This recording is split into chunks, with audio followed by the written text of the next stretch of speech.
Oke, saudara-saudara, kita bersyukur dengan kesempatan-kesempatan yang Tuhan berikan kepada kita. Dan kita akan melanjutkan belajar katekismus Heidelberg.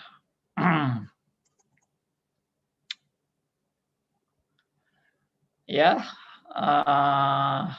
kita yang lalu udah belajar mengenai apakah Kristus memang penting untuk mati di kayu salib. Bagaimana seandainya Kristus tidak mati di kayu salib? Bagaimana Kristus bisa misalnya mati dengan cara lain? Ya, mati tua atau mati sakit atau mati karena dibunuh penjahat, ya, dan bukan disalib. Nah, tentunya kita sudah mengerti makna kenapa Kristus harus disalib, karena kita sudah membahas yang minggu lalu. Oke. Sebentar ini supaya ya.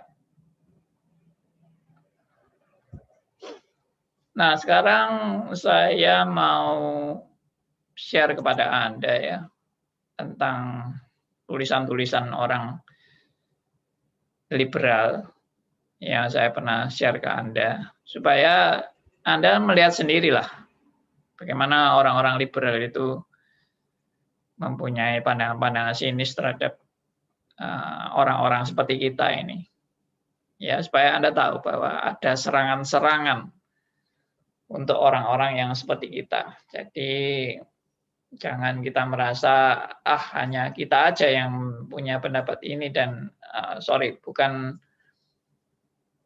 bahwa semua orang punya pendapat seperti kita dan kita sama-sama setuju. Enggak semua orang setuju dan tidak semua orang sependapat dengan kita. Meskipun seiman, ngakunya seiman dengan kita. Tapi ternyata berbeda berbeda spiritnya, sama sekali berbeda. Ya, mari kita lihat perbedaan-perbedaan ini dan kita mulai menyadari ya bahwa ternyata kekristenan ini diserang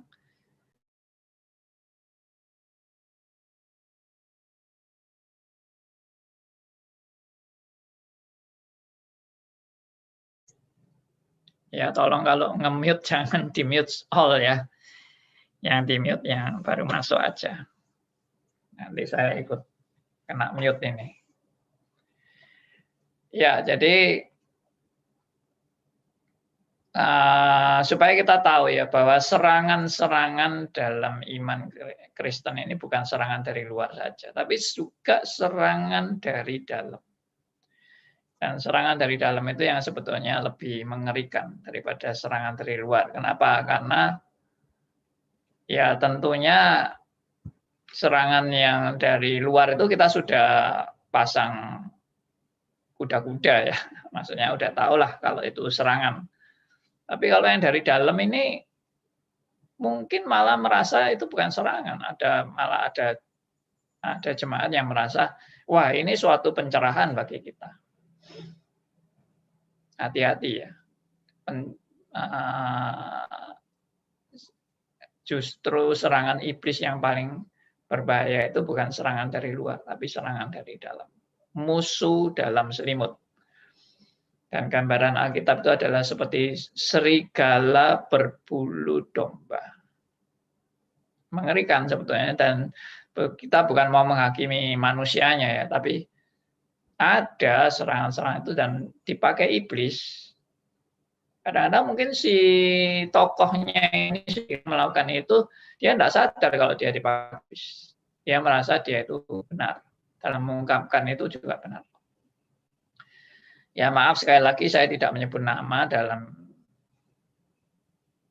mengutip naskah-naskahnya dia ini, saya tidak menyebut nama, tapi karena memang kita tidak untuk menghakimi manusia, tapi kita mau melihat model tulisan mereka. Ya, model tulisan mereka. Oke. Sebentar, saya mau share. Bentar.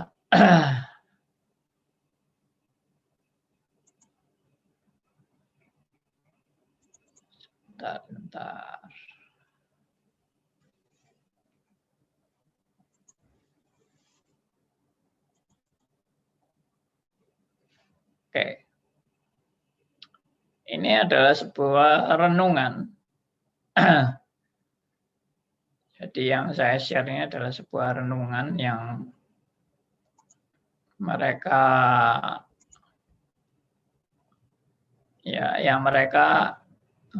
buat. Saya enggak, oke, catatan tahunnya saya enggak, kalau enggak salah sekitar tahun 87. Sudah lama sekali memang. Saya suka simpan naskah-naskah model begini supaya Anda tahulah, supaya ini naskah-naskah seperti ini supaya orang Kristen itu waspada. Ya. Sebentar. Ini belum saya share.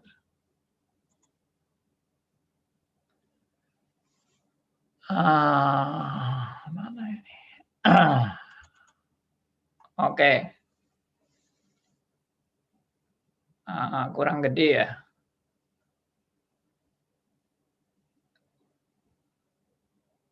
Oke, sudah jelas? Sudah, Pak. Baik. Oke, mungkin Meta aja yang bisa bacakan ya, supaya kita bagi-bagi.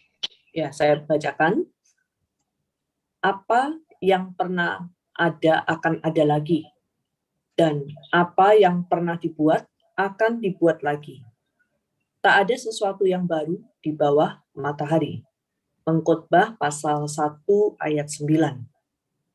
Suara itu semakin lama semakin keras, seperti suara pasukan berkuda dalam medan peperangan yang semakin lama semakin bergemuruh. Riuh rendah, menyeramkan bagi yang mendengarnya. Suara apa gerangan itu?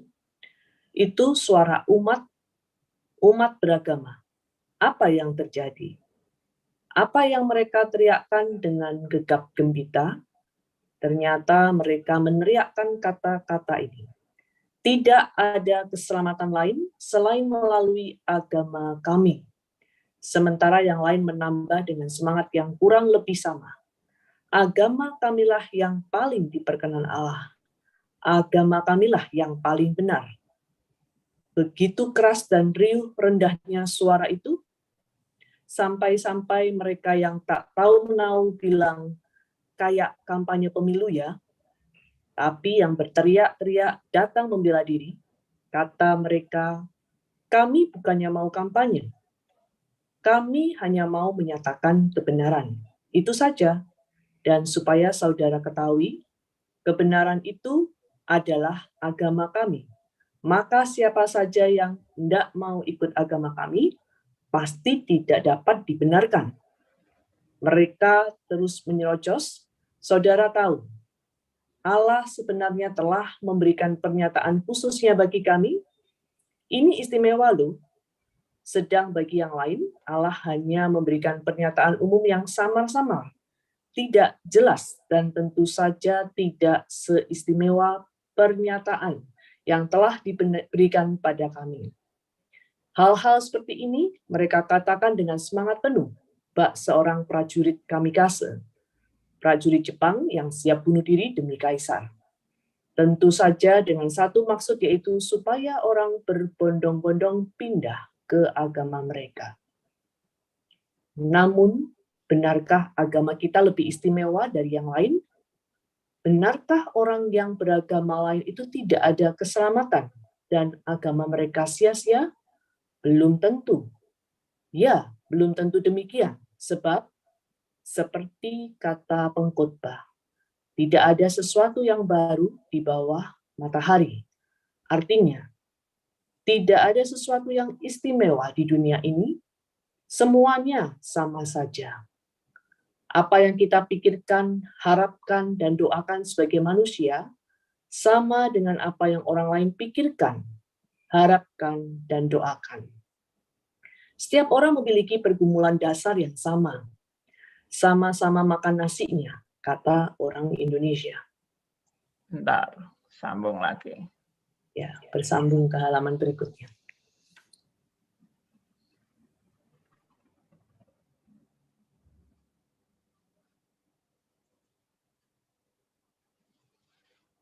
Ya. Kita sama-sama menghirup udara yang sama, diterangi oleh matahari yang sama, bulan dan bintang yang sama. Kita sama-sama dilahirkan, sama-sama mati. Mengapa kita harus membedakan diri kita dengan yang lainnya? Keselamatan yang berlaku bagi kita, mengapa tidak mungkin juga terjadi bagi orang lain, meskipun mereka berbeda agama? Ya, selesai, Pak. Oke. Ya, bagaimana kesan Anda? Ayo, saya ingin Anda menanggapi ini, tulisan ini. Mungkin dari awal lagi ya. Ini berarti semua agama bisa selamat, Pak, secara konklusinya, Pak. Jadi pluralismenya, berarti bukan hanya melalui Yesus, tapi semua agama bisa masuk keselamatan. Itu intinya, Pak, daripada ini. Iya, betul. Ada lagi yang mau kasih komentar?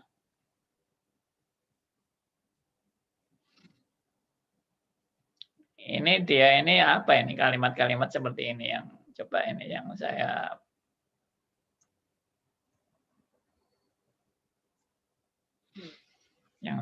lagi tampilkan ini. Ini kalimat-kalimat apa ini?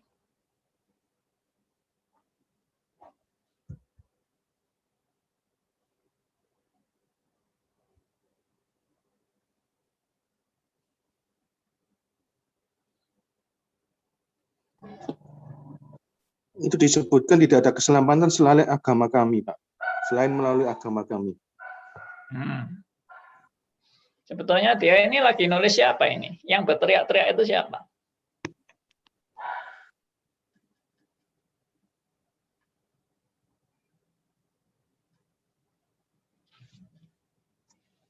Yang dia sebut dengan berteriak-teriak itu siapa? Yang berteriak-teriak agama Kristen, Pak. Kristen yang mana?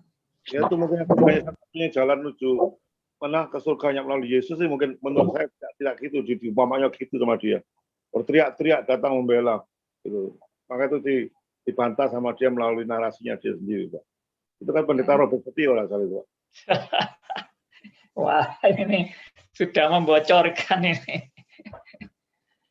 Iya, saya dari awal tadi sudah bilang saya tidak mau nyebut nama. Jangan disebut nama. Ya, oke. Jadi ini memang tulisan nyata. Ini saya tidak bohong, saya tidak mengedit atau merubah tulisannya. Ya, memang ini adalah sebetulnya yang justru kalimat-kalimat pertama yang dia sebutkan ini kan menyindir orang-orang Kristen yang suka teriak-teriak kalau kita ini yang paling benar. Agama kita yang paling benar dan yang membawa orang ke surga satu-satunya ya agama kita. Ya ini sampai disindir mereka terus menyerocos ya. Lalu saudara tahu Allah sebenarnya telah memberikan pernyataan khususnya bagi kami. Ini istimewa loh. Sedang bagi yang lain Allah hanya memberikan pernyataan umum yang samar-samar, tidak jelas, tentu saja tidak seistimewa pernyataan yang telah diberikan pada kami. Ya ini kan nyindir kita yang dapat anugerah khusus, lalu mereka anugerah umum, itu kan. Ya, ini disindir, kita ini tukang nyerocos, gitu ya. Ya, lalu dikatakan semangat penuh bak seorang prajurit kamikaze. Ya, prajurit Jepang yang siap bunuh diri demi kaisar. Nah, tentu saja dengan satu maksud, yaitu supaya orang-orang berbondong-bondong pindah ke agama mereka. Yang dia sebut mereka itu siapa? Ya, nah, dia itu siapa? Yang nulis ini siapa? Yang mereka itu siapa? Berarti kan dia nganggap dia bukan agama mereka kan. Penulis ini bukan pengikut agama mereka. Ya siapa agama mereka ini? Agama bidat atau agama sesat atau apa begitu. Ya yang jelas inilah orang Kristen yang Injili gitu kan. Lalu dia sebut lagi kan, nah, benarkah agama kita ini lebih istimewa dari yang lain? Benarkah orang yang beragama lain itu tidak selamat dan agama mereka sia-sia? Belum tentu ya. Dia bilang belum tentu. Siapa bilang kita ini yang paling istimewa? Ya, karena Alkitab pengkhotbah bilang tidak ada sesuatu yang baru di bawah matahari. Tidak ada sesuatu yang istimewa di dunia ini. Nah, itu yang dia artikan dari kata pengkhotbah tadi gitu. Bahwa di bawah matahari ini tidak ada sesuatu yang baru. Berarti tidak ada yang istimewa, termasuk agamamu itu loh. Jangan kamu merasa agamamu itu yang paling istimewa. Jadi kalau kamu merasa agamamu paling istimewa, berarti kamu tuh menyangkali apa yang dikatakan pengkhotbah bahwa di bawah matahari ini tidak ada sesuatu yang baru, tidak ada sesuatu yang istimewa. Ya, lalu dia bilang kita ini loh sama-sama manusia. Ya, kita ini sama-sama manusia. Kita ini sama-sama makan nasi. Ya, kata orang Indonesia. Jadi kamu kok mau lain dari yang lain itu bagaimana? Apa kamu tidak sadar kalau kamu ini manusia? Ya, kira-kira begitulah yang mau disampaikan oleh sang pendeta ini kepada kita semua yang suka sombong-sombong dan apa tadi nyerocos, ya, suka nyerocos, suka berkoar-koar tentang agamanya yang paling benar. Ya, kita ini dianggap prajurit kamikaze yang siap bunuh diri demi, ya istilahnya apa itu, apa ini? Saya kok lupa istilahnya.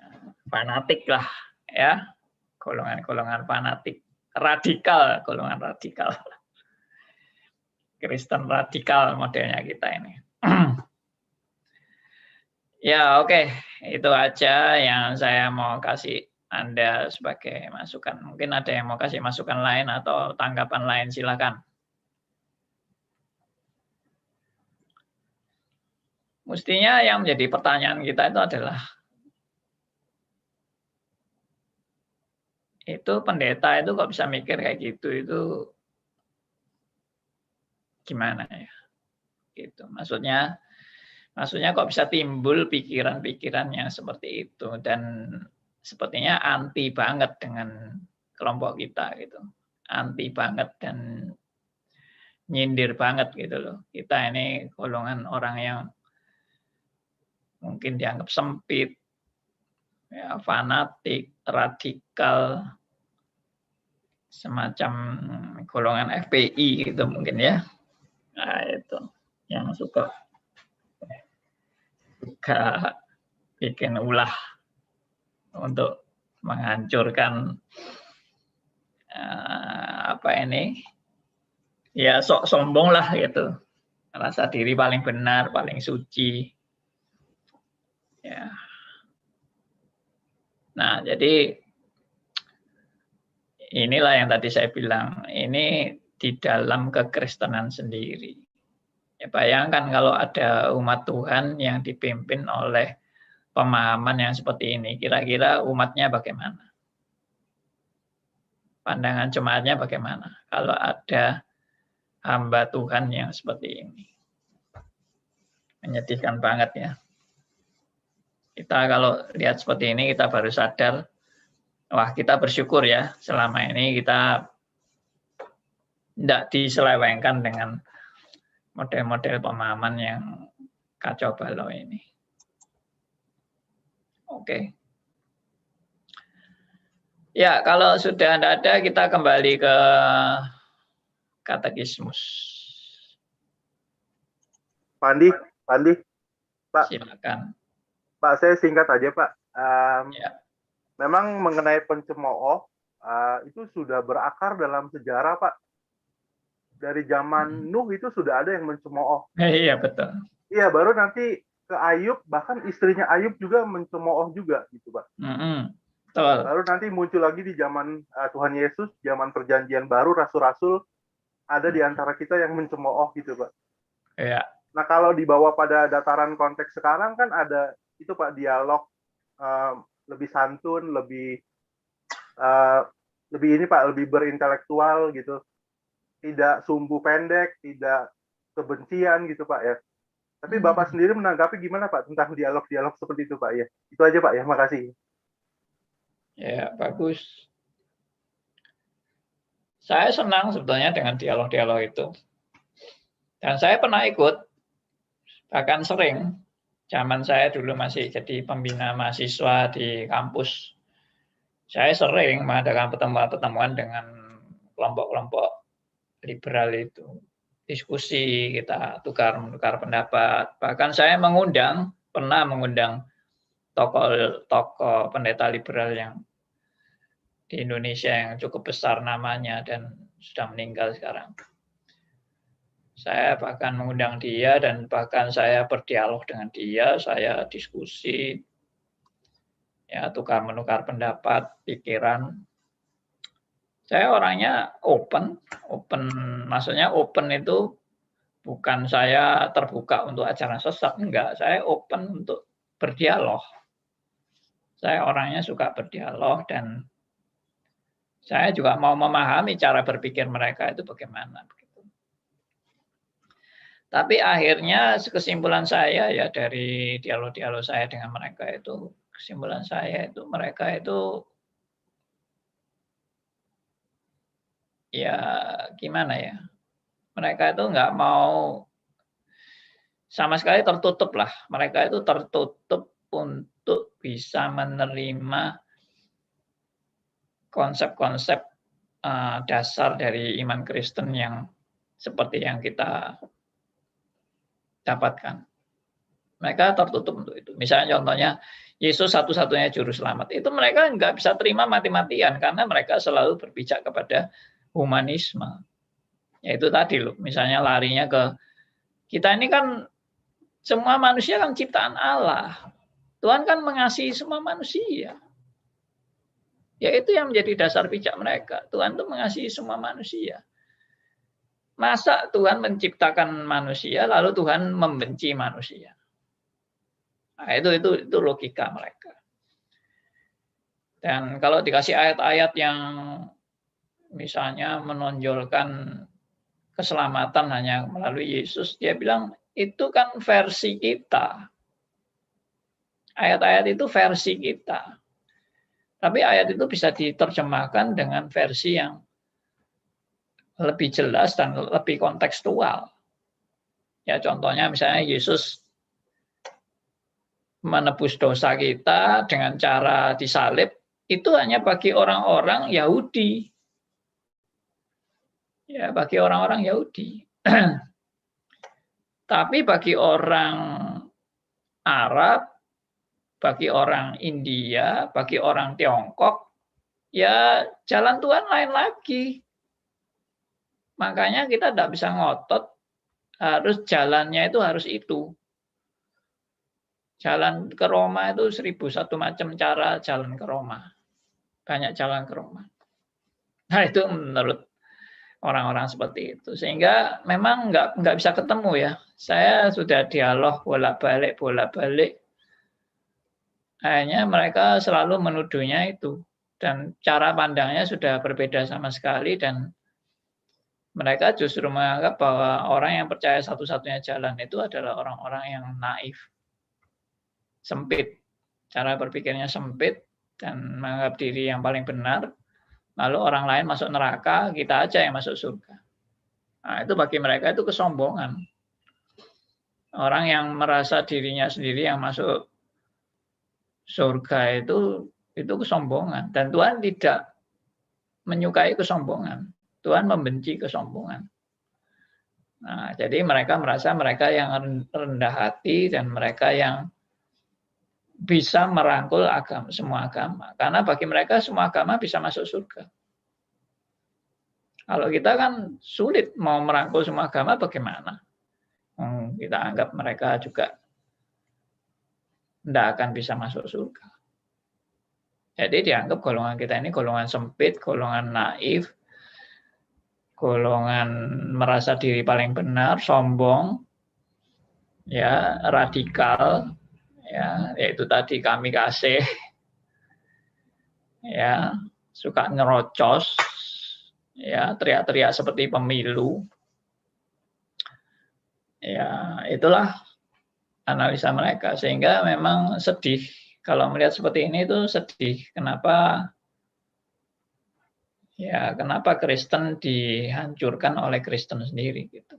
Dan mereka merasa kita yang menghancurkan Kristen.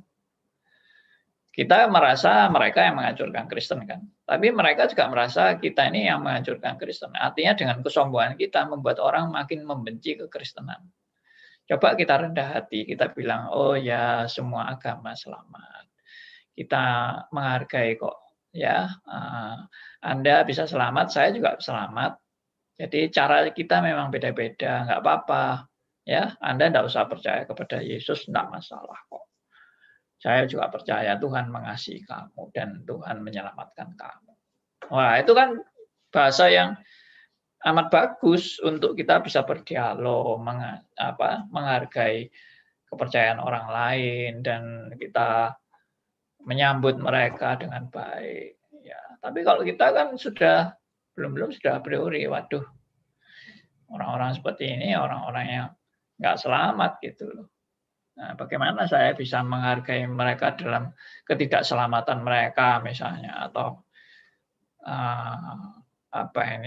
menghargai agama, kepercayaan mereka. Ya, dan kita mengatakan tidak apa-apa, semua agama itu selamat. Ya, Anda bisa masuk surga, saya juga masuk surga. Nanti kita ketemu di sana kok. Ya, meskipun kita berbeda agama nggak apa-apa. Kan tidak mungkin kita bicara seperti itu. Ya, tapi mereka bisa. Mereka akan mengatakan seperti itu. Dan mereka justru akan menyudutkan orang-orang kelompok kita yang sempit-sempit ini. Dan mereka selalu bilangnya, Kristen yang model hanya mereka yang paling benar itu Kristen yang fanatik, itu Kristen yang radikal, ya, pendapat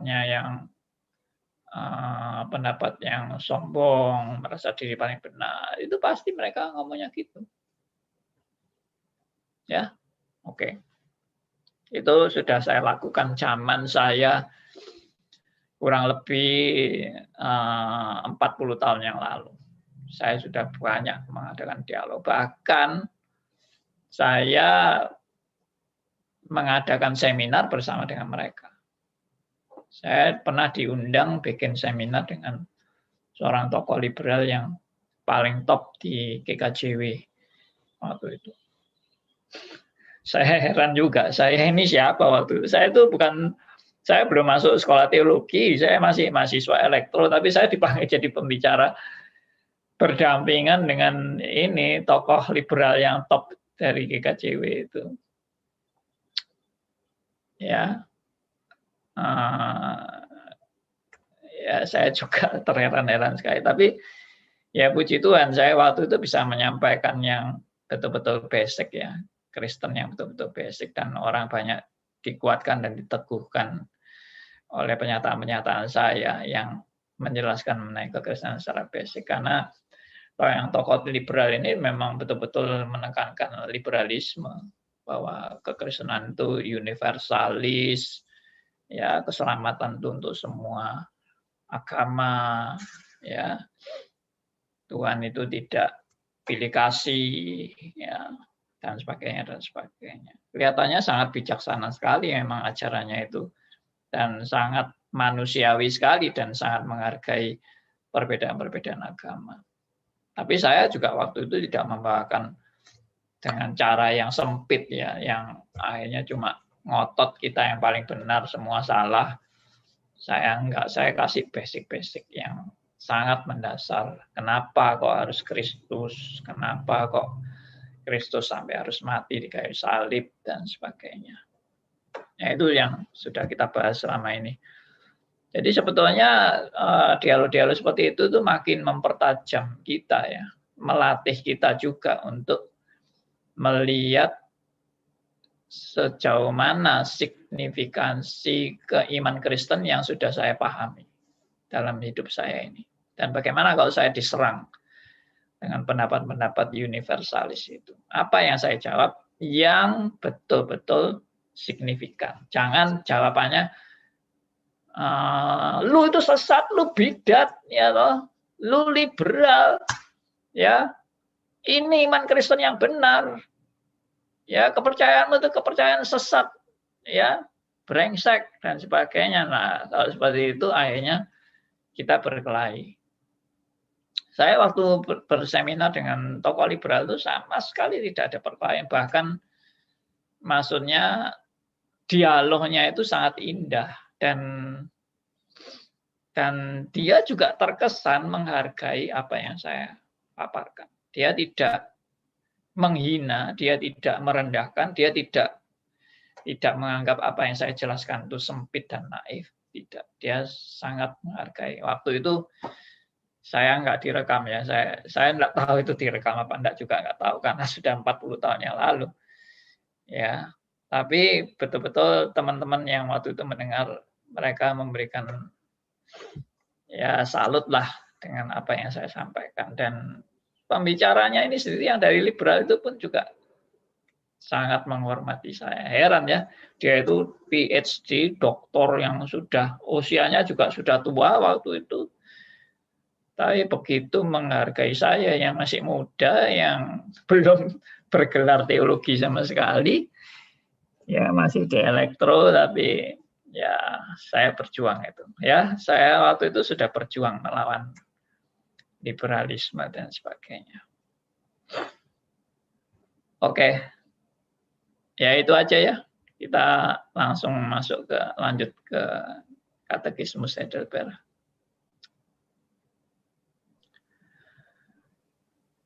Baik, kita sekarang ke pertanyaan ke-16. Jadi begini, yang lalu kan supaya ingat kembali ya, lalu kenapa Kristus harus perlunya matinya di kayu salib, bukan mati secara lain. Nah, itu saya sudah tegaskan ya, bahwa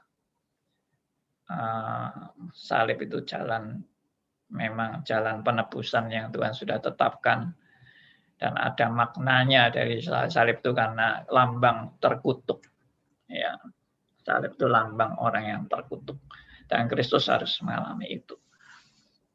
Ya, dan sebetulnya memang banyak orang yang disalib, memang bukan hanya Kristus yang disalib, tapi Kristus digambarkan sebagai domba yang tak bercacat, ya, sebagai anak Allah yang Maha Kudus dan yang tak berdosa, tak bersalah, ditimpakan dosa kepadanya. Nah, kalau itu satu-satunya kan, tidak ada orang yang disalib yang tanpa dosa, yang tanpa kesalahan. Semua orang yang disalib itu orang-orang bersalah. Kristus yang tidak bersalah, tapi ditimpakan dosa-dosa kita kepadanya. Nah, itu poin yang penting di dalam Kristus disalib. Oke, sekarang masuk pertanyaan ke-40. Silakan mungkin dibacakan oleh Meta. Pertanyaan yang ke-40, Katekismus Heidelberg. Mengapa Kristus harus merendahkan diri sampai mati? Jawaban, sebab menurut keadilan dan kebenaran Allah, yang pertama, hutang dosa-dosa kita tidak dapat dilunasi dengan cara lain kecuali dengan kematian Anak Allah. Ya. Mungkin bisa dibacakan Kejadian 2 ayat 17 dan Roma 8 ayat 4. Kejadian 2 ayat 17.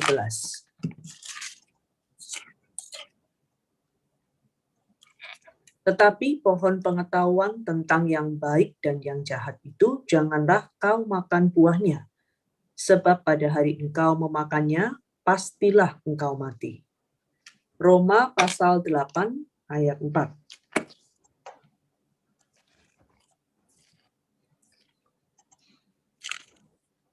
Supaya tuntutan hukum Taurat digenapi di dalam kita, yang tidak hidup menurut daging, tetapi menurut roh. Iya. Jadi Kristus mati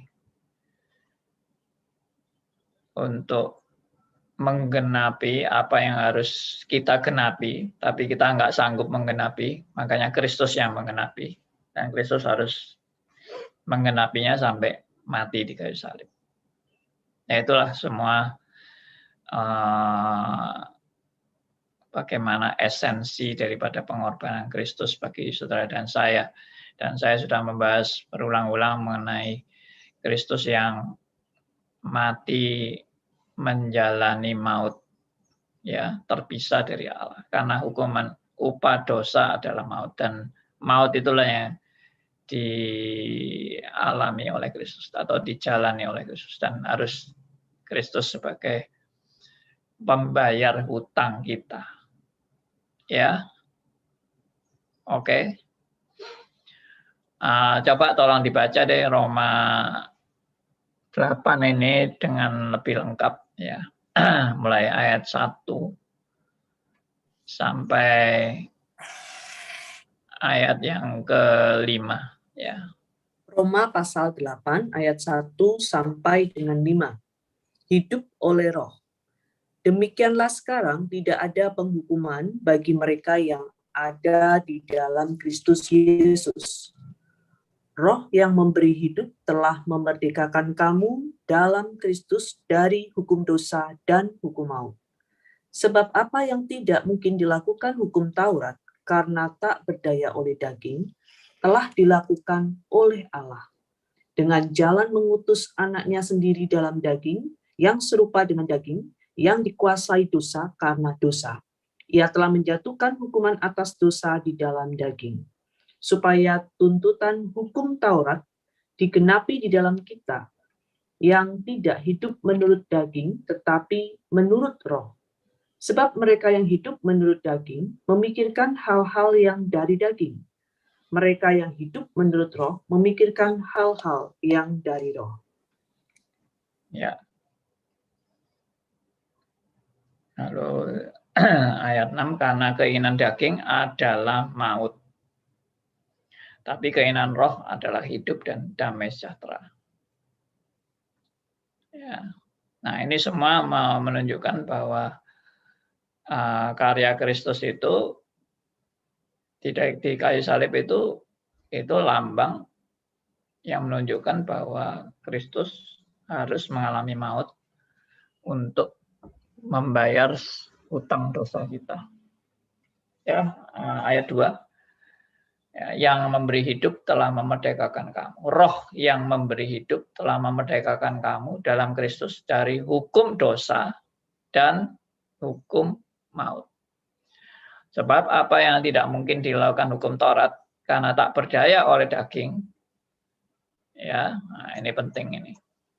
Apa yang tidak mungkin dilakukan hukum Taurat karena tak berdaya oleh daging. Maksudnya oleh daging itu oleh kita, ya, oleh kemampuan kita yang dalam kedagingan ini, kita tidak mungkin bisa melakukan hukum Taurat.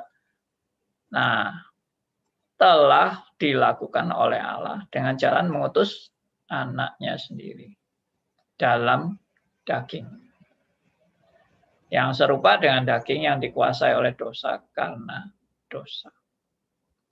Ia telah menjatuhkan hukuman atas dosa di dalam daging. Nah, itulah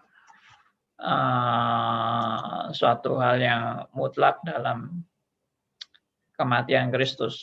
Jadi Kristus memang benar-benar taat sampai mati, dan mati di kayu salib. Semuanya adalah untuk membayar segala hutang dosa kita. Oke, saya berhenti sampai di sini. Mungkin ada yang mau nanggapi, ada yang mau share, silakan.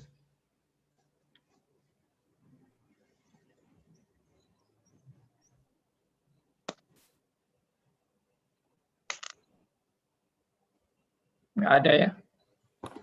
Kelihatannya tenang-tenang aja ini. Mungkin sudah beberapa kali membahas ini ya. Jadi sudah tidak ada lagi yang ditanyakan. Oke, kalau tidak ada saya lanjutkan aja. Pertanyaan berikut. Silakan nomor 41. Pertanyaan nomor 41, mengapa dia dikuburkan? Jawaban, supaya dengan demikian ditegaskan bahwa dia telah benar-benar mati. Kisah Para Rasul pasal 13 ayat 29. Ya, silakan dibacakan.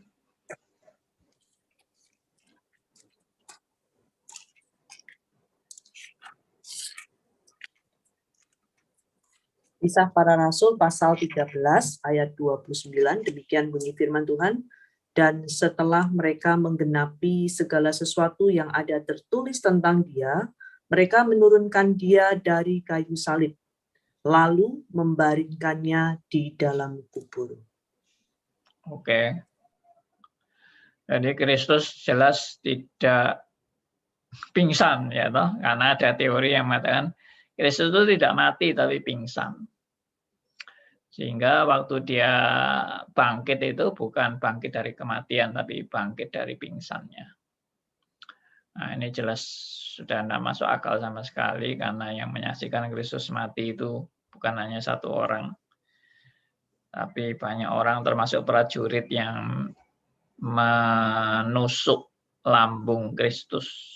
Ya, bagaimana orang pingsan ditusuk lambungnya malah tambah bisa hidup, itu tidak mungkin, suatu yang impossible. Dan waktu ditusuk lambungnya juga membuktikan bahwa Kristus sudah mati, karena yang keluar hanya darah dengan air, jadi tidak menyemprot darah yang masih segar gitu, tapi sudah berhenti ya, maksudnya jantungnya berhenti.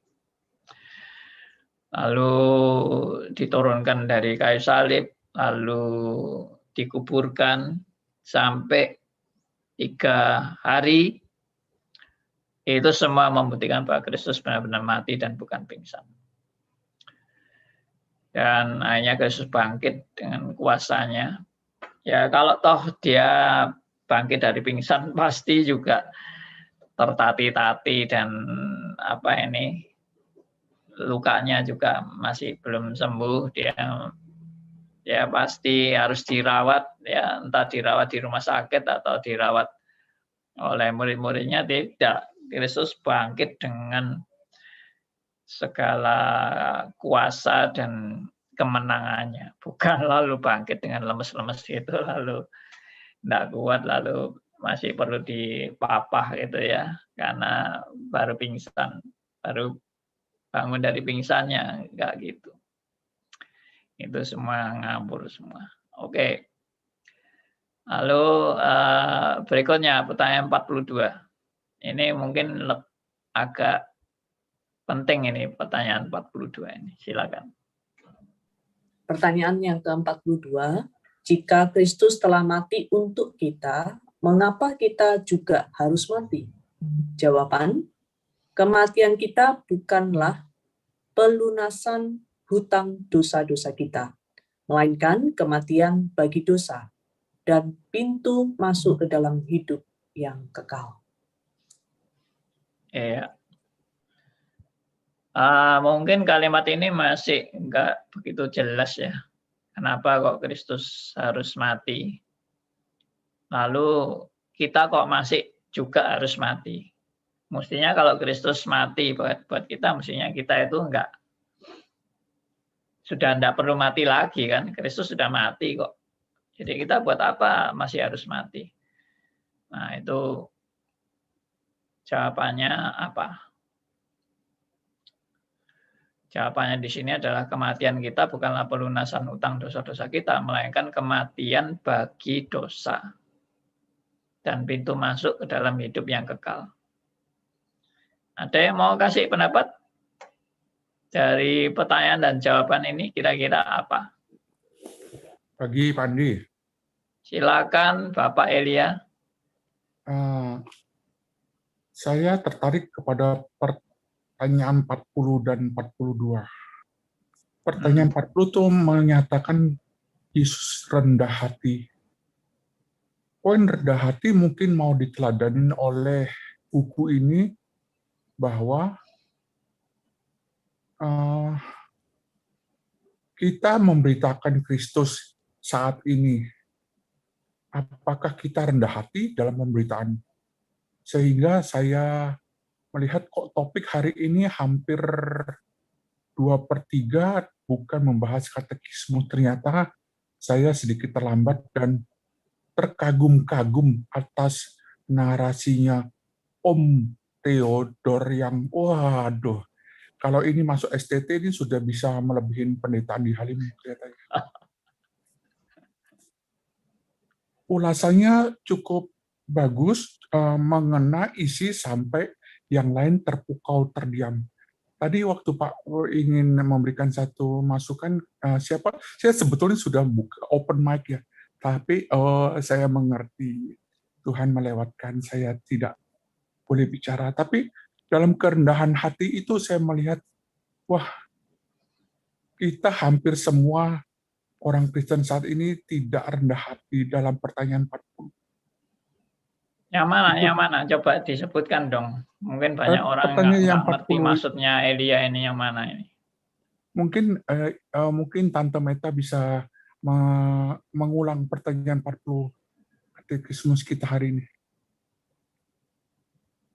Ya, saya bacakan dari buku ya, Pak Andi. Ya dong. Ini. Dari sana agak berbeda. Ya, silakan. Sebentar ya. Iya, tunggu dari Pak Andi. Pertanyaan berapa? 40? Iya, 40, Pak. Mengapa Kristus harus merendahkan diri sampai mati? Jawaban, sebab menurut keadilan dan kebenaran Allah, hutang dosa-dosa kita tidak dapat dilunasi dengan cara lain kecuali dengan kematian Anak Allah.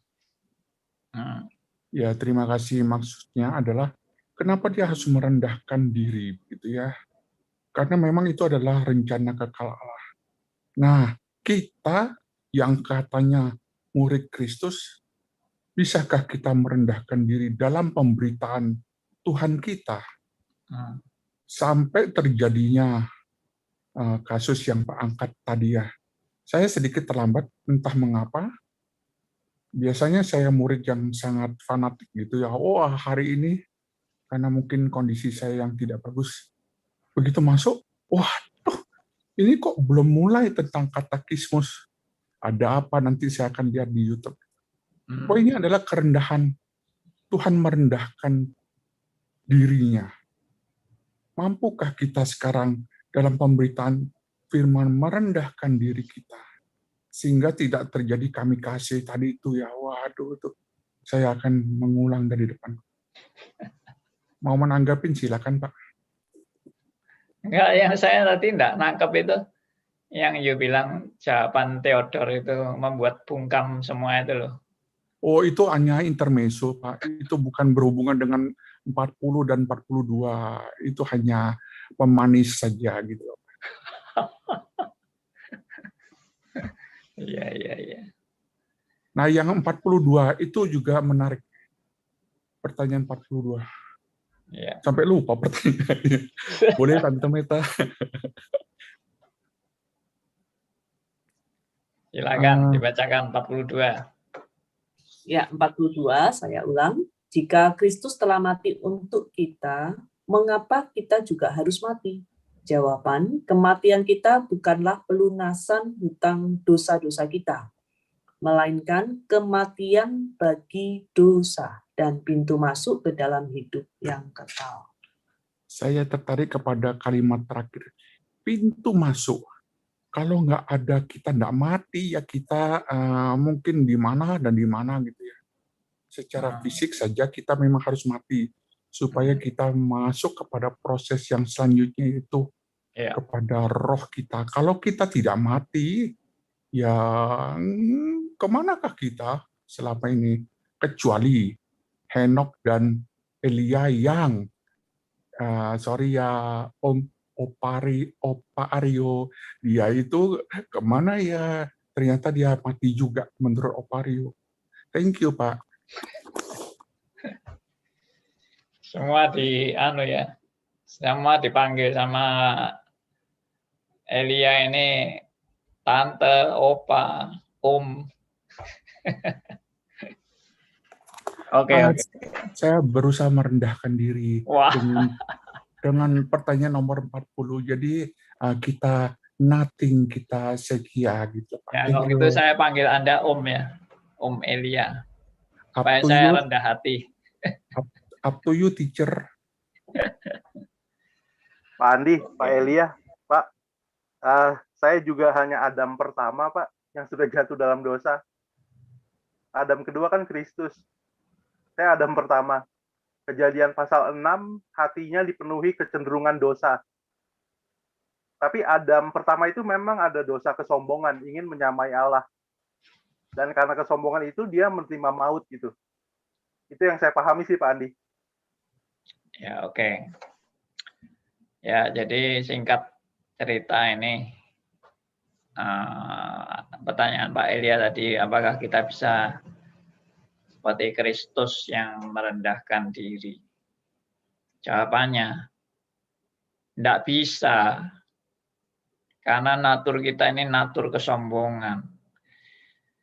Ya, natur kita ini natur yang memang selalu merasa diri kita ini orang hebat, orang luar biasa, ya, merendahkan orang lain atau merendahkan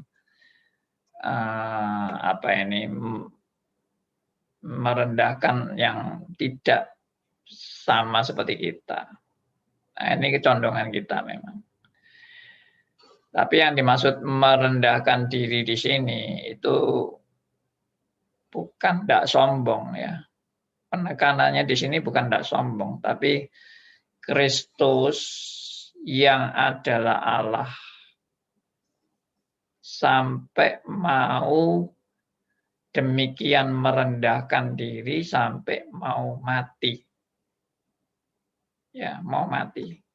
Sebetulnya kan Allah itu kan maha kuasa. Allah itu juga tidak mungkin bisa mati kan. Lalu mau merendahkan diri itu sebetulnya dia yang maha tinggi dan maha dahsyat itu, maha kuasa, maha mulia, dan mau merendahkan diri sampai menjadi sama dengan manusia. Nah, tentang merendahkan diri ini saya juga pernah mengkhotbahkan ya. Manusia itu bisa tidak merendahkan diri. Saya bilang tidak bisa. Yang pertama tadi, natur kita itu sombong, sudah berdosa, dan kalau merendahkan diri mungkin pura-pura merendahkan diri. Atau pura-pura, ini loh saya yang rendah hati, saya tunjukkan rendah hati saya sama kamu. Nah itu bisa kalau itu ya. Pura-pura rendah hati dan memamerkan rendah hatinya itu bisa. Tapi sesungguhnya kita itu sombong. Itu yang pertama. Yang kedua, kalau merendahkan diri, itu seperti yang tadi saya bilang, dari tinggi menuju ke rendah. Tapi yang sebenarnya, saudara dan saya kalau disuruh merendahkan diri, saudara dari mana ke mana? Kalau Allah itu dari tinggi, maha mulia, ke rendah. Kalau saudara suruh merendahkan diri dari kemana ke mana? Ayo jawab. Halo. Dari kesombongan, Pak Andi. Dari dosa kepada maut. Dari bawah ke atas, Pak. Melalui refleksi, melalui bertapa, melalui amal, ibadah. Ya. Nah, jadi itu yang saya mau katakan. Yang dimaksud manusia itu bisa merendahkan diri. Itu manusia itu sudah rendah. Saudara dan saya itu sudah kedudukan paling rendah. Saudara mau kerendah mana lagi, itu sudah tidak bisa. Jadi sebetulnya kita ini bukan merendahkan diri. Kita ini mengakui bahwa kita ini rendah. Itu yang Tuhan mau sebetulnya. Yang Tuhan mau adalah bukan Anda merendahkan diri. Anda menyadari betapa rendahnya Anda dan saya di hadapan Tuhan. Ya, itulah penutup. Kiranya ini boleh menggugah kita ya untuk merenungkan filosofi merendahkan diri itu bagaimana. Tuhan memberkati kita semua. Pak Andi, Ya, bukankah juga ada satu yang mengatakan memang karena kesombongannya kita ini dan kita juga ada rendah, makanya Tuhan bilang serahkanlah semuanya itu dan akuilah, maka Tuhan yang akan membuat jalan kita itu lurus gitu. Iya, kesombongan kita itu bukan karena kita tinggi. Iya, karena kerusakan kita ini sehingga kita. Iya, justru itu yang tadi saya bilang kan, mengakui kerendahan kita. Iya. Terus satu lagi Pak Andi, yang tadi di pertanyaan 40 yang mengenai tentang hukuman itu, yang kenapa dia harus Tuhan Yesus harus disalib. Betulkah juga ada itu bahwa memang dulu waktu itu masa penjajahan Romawi, semua orang yang bersalah pasti hukumannya itu salib, Pak? Enggak semuanya. Enggak semua ya? Salib itu dianggap penjahat yang paling jahat. Oh. Itu baru disalib. Oke. Oke. Ya. Baik. Mari kita tutup dalam doa. Kita bersyukur pada Tuhan. Dan saya minta Pak Elia. Silakan Pak Elia. Boleh tutup dalam doa. Mana Pak Elianya? Oh, udah nggak ada. Oke, saya minta Pak Johan aja. Silakan Pak Johan, bisa tutup dalam doa. Mana Pak Johan? Baik, Pak Andi. Maaf. Ya, silakan Pak. Ya, terima kasih. Bapa, dalam nama Tuhan Yesus, kami datang bersyukur Tuhan untuk waktu dan kesempatan yang begitu indah Tuhan anugerahkan untuk bersama-sama kami belajar tentang kebenaran-Mu Tuhan. Ya. Terima kasih, walaupun kami sungguh-sungguh amat terbatas ini Tuhan, tapi biarlah Roh Kudus terus memberikan kami hikmat dan pengertian untuk kami terus belajar dan dimampukan oleh pengertian yang daripada Allah sendiri. Ya. Kami makin hari makin diteguhkan dan dikuatkan iman kami. Terima kasih ya Tuhan Yesus, berkati setiap kami yang sudah menerima setiap kebenaran ini, makin bertumbuh dan kami boleh menjadi saksi di tengah-tengah kehidupan kami. Kami berdoa Tuhan berkati acara ini, boleh menjadi saluran berkat bagi banyak orang. Ya Allah ya Tuhan, kami berdoa bagi hamba-Mu, Bapak Pendeta Andi, pakai terus hamba-Mu, beri kekuatan dan kesehatan, hikmat Allah terus Tuhan anugerahkan, supaya kehidupan hamba-Mu sungguh menjadi berkat bagi banyak orang, demikian juga dengan keluarga. Ibu Meta juga menjadi alat di tangan Tuhan, Tuhan berkati kehidupannya, pelayanannya. Terima kasih ya Tuhan, inilah syukur dan doa kami ya Tuhan, yang jauh dari sempurna. Dalam nama Tuhan Yesus Kristus, kami berdoa, kami bersyukur. Amin. Amin. Mungkin Meta mau kasih penutup. Sudah tutup lagi ya Pak ya. Ya, bersyukur dan berterima kasih ya, kita tetap boleh bergabung di Katekismus Heidelberg, dan hari ini kita diingatkan bahwa tanpa Kristus kita tidak pernah bisa merendahkan diri.